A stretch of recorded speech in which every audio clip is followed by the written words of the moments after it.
Hi guys, this Ayodhya case has been in the news recently, so I thought let's discuss about a brief history of Ayodhya. Ayodhya, the city of Rama, the events described in Ramayana, hard to put a timeline to it, but some people say it's about 7,000 years old. Some can say it's a little more recent, let's say 6,000 years old, some say even 5,000 years old, but let's assume between 5,000 to 7,000 years old are the events as described in Ramayana. Now, the city of Ayodhya was described as the city located on the banks of Saryu River. It's important to understand that things that old, the man-made architecture is almost impossible that any man-made architecture can stand. What one can judge is based upon the literature that was passed through from generations as a matter of narration and finally written down on a piece of paper or wherever. And second, by the physical geography of the places. And in any case, in the northern part of the India, most of the even not forget about that old, even more recent architecture were destroyed by the Islamic invaders. So, as described in Ramayana, the city of Ayodhya was based on the banks of river Saryu. Again, it's important to understand that this river system for events described in Ramayana that were 7,000 to 5,000 years old, the rivers change courses. Having said that, in India, I would say in the northern part of India, the rivers follow three broad patterns. The westward going river system, which include the Indus as the main river, then rivers to a little east to Indus,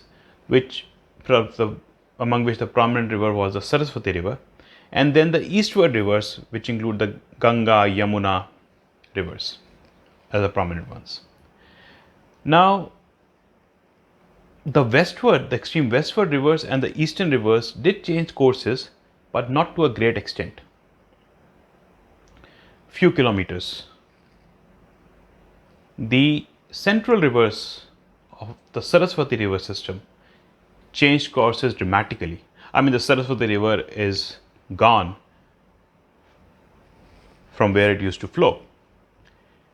And now the vestige of the Saraswati river, which is Tons river currently, merges into Yamuna river.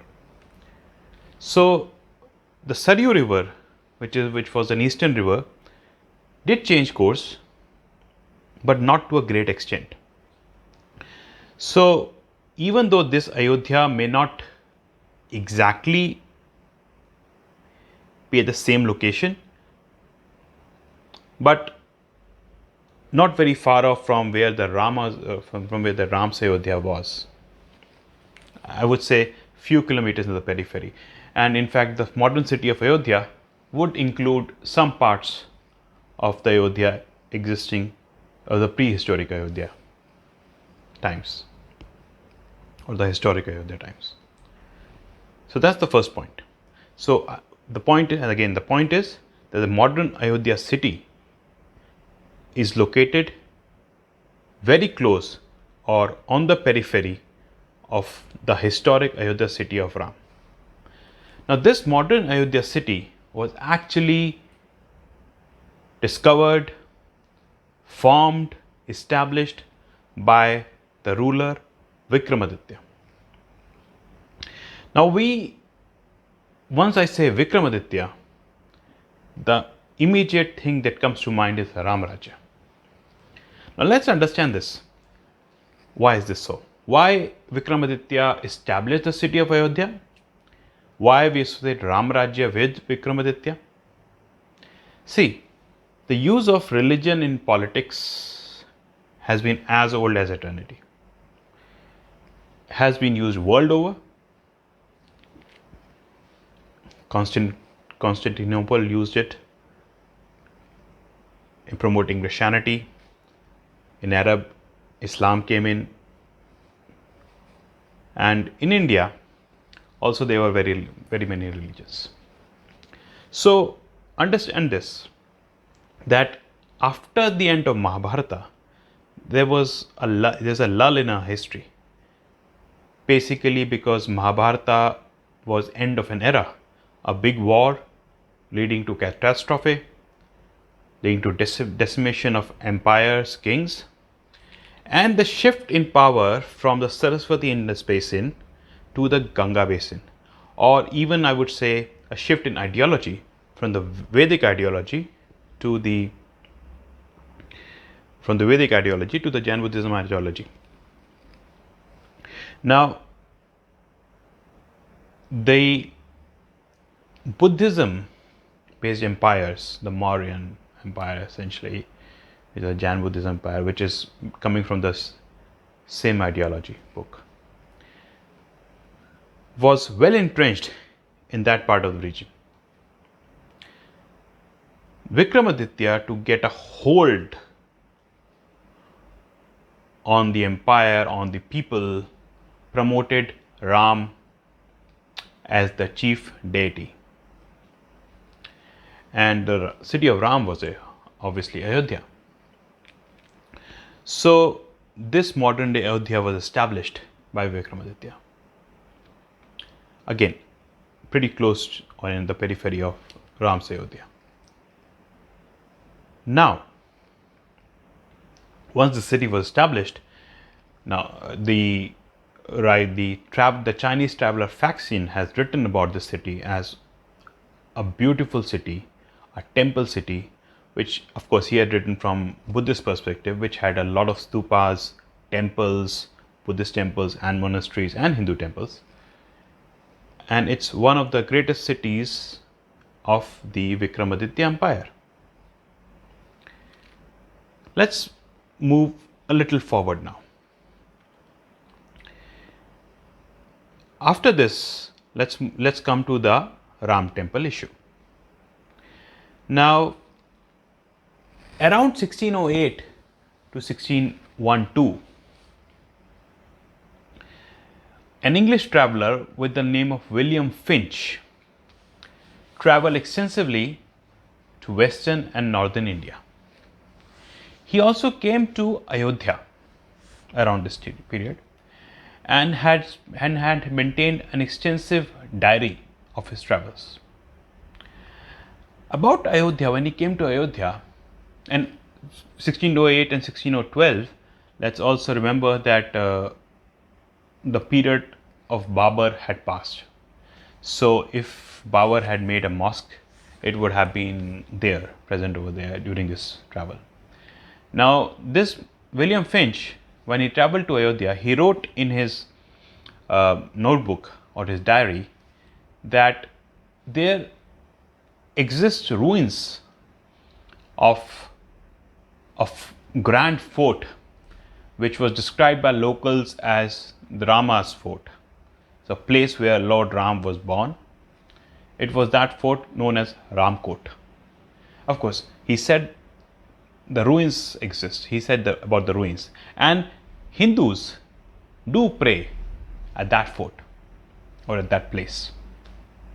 He didn't describe a mosque over there, though it is highly likely that, but not certainly established, that Babar may have destroyed the fort or the temple that may have existed over there, built some kind of a mosque, not a permanent structure, and left. Anyways, Babar didn't stay in India for too long, and Hindus kept on praying on the ruins of that place. Now, that's not established, obviously. That's just a conjecture of mine. Or maybe Babar did nothing over there, and there was this grand fort which over a period of 100,000 years got in a ruin form. In any case, this is what William Finch described. Important trivia also is that William Finch also told in his writings about a place, about a cave near Ayodhya, near that Ramkot Fort, a distance of about 3.5 to 4 kilometers from there, where he said is a cave in a huge labyrinth which houses ashes of Lord Ram. Now, this is very interesting. At least I have not physically visited such a place, and it's very likely that seeing the Islamic invasions, what Islamic invasions did to the places of worship during that time, the locals may have hidden the cave, and the cave eventually went out of memory of people living in that area. Nevertheless, this is a very important and interesting thing that he wrote, that I found it very interesting, that a cave does exist which, according to locals, houses ashes of Lord Ram. I mean, the ashes of Lord Ram were buried inside the cave, and reaching the cave is not easy. It's like reaching the cave is like crossing a labyrinth, which he said is a difficult task. And in that cave, along with the ashes, people have kept jewelry, gold, food, pretty much like in Egypt, in early Egypt, when they used to create pyramids and used to dump mummies. Along with mummies, they used to keep all the jewelry, food, etc. for a person to take. And it's not very unusual, because because the Buddhist, because the Chinese traveler faction has also written about it, that how the ashes of Buddha was buried in a stupa in the state of Bihar, and not so long ago, actually, those ashes were recovered by the archaeologist. So maybe there was a tradition in the olden times where, unlike today, when the ashes are immersed into the river, the ashes were buried under the ground. So very much possible. Anyways, coming back to the topic. So this is what William Finch wrote. Let's move a century ahead. There was a French traveler with the name of Joseph. Let me get the pronunciation right. Joseph Tieffenthaler, who traveled in India between 1766 to 71, and also came to Ayodhya. Now, he wrote a few very interesting things. He wrote that at the place where locals believe Ram was born stood the mosque that what we later came to know as the Babri Mosque. It had 3 domes, a grand structure, and pretty much what stood later on and came to be known as Babri Mosque. So he actually wrote about the Babri Mosque. He didn't talk about the ruins. He talked about the mosque that stood there, where locals believe Ram was born.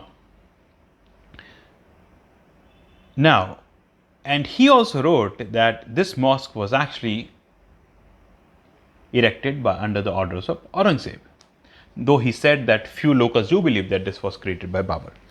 Now, this again proved credence to the theory that maybe the Babar destroyed the Ramkot Fort, and Aurangzeb ultimately cleared it completely and ultimately built a mosque over it.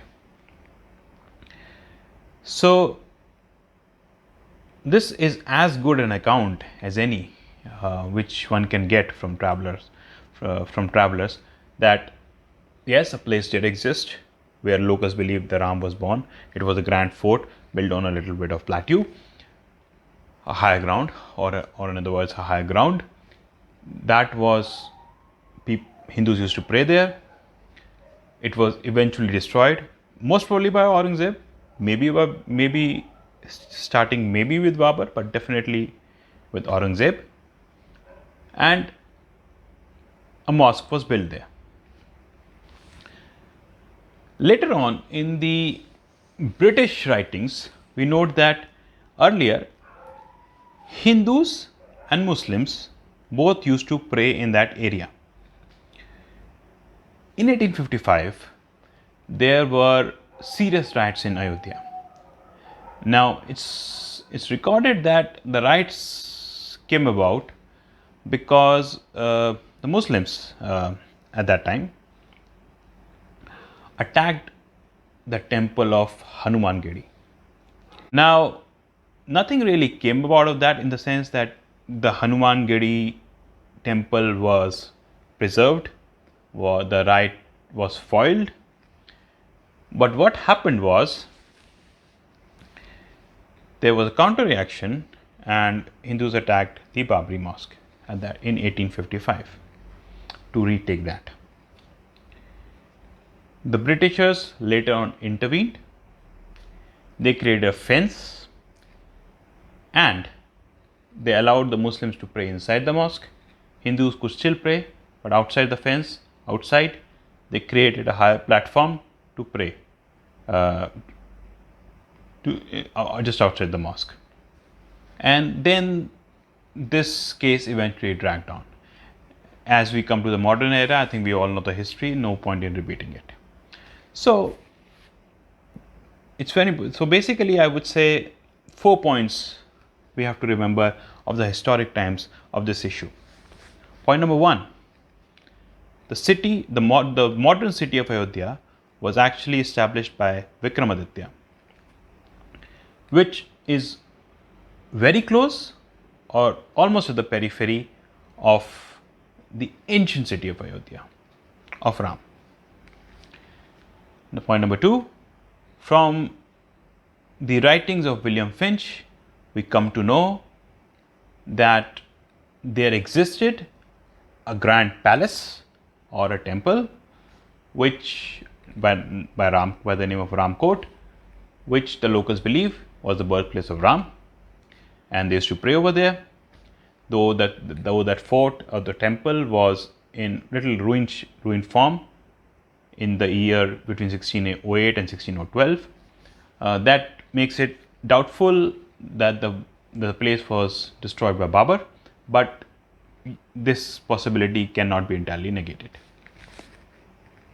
A century later, the French author or the French traveler Joseph Tieffenthaler in the year 1766 in the year 1766 to 71 wrote that there now exists a Babri mosque or a mosque which we later came to know as Babri Mosque at that spot where the Hindus used to believe that Ram was born. So, and the locals say that it was constructed by Aurangzeb, though he said some people did say that it was the original construction was done instead by Babar. So that again created into the fact that Babar may have destroyed it. They're still not certain, and Aurangzeb finally gave it the final form. Point number 4. In 1855, serious riots between Hindus and Muslims took place. The Britishers later intervened, created fence around that area, allowed Muslims to pray inside the mosque, Hindus to pray outside by creating an elevated platform, and this eventually took later on a legal battle, which hopefully we would be seeing the end of it by next month. So this is all about Ayodhya. Any questions, if I can solve, you can comment below, and hopefully soon I would be coming up with another edition of this exploring our history. See you.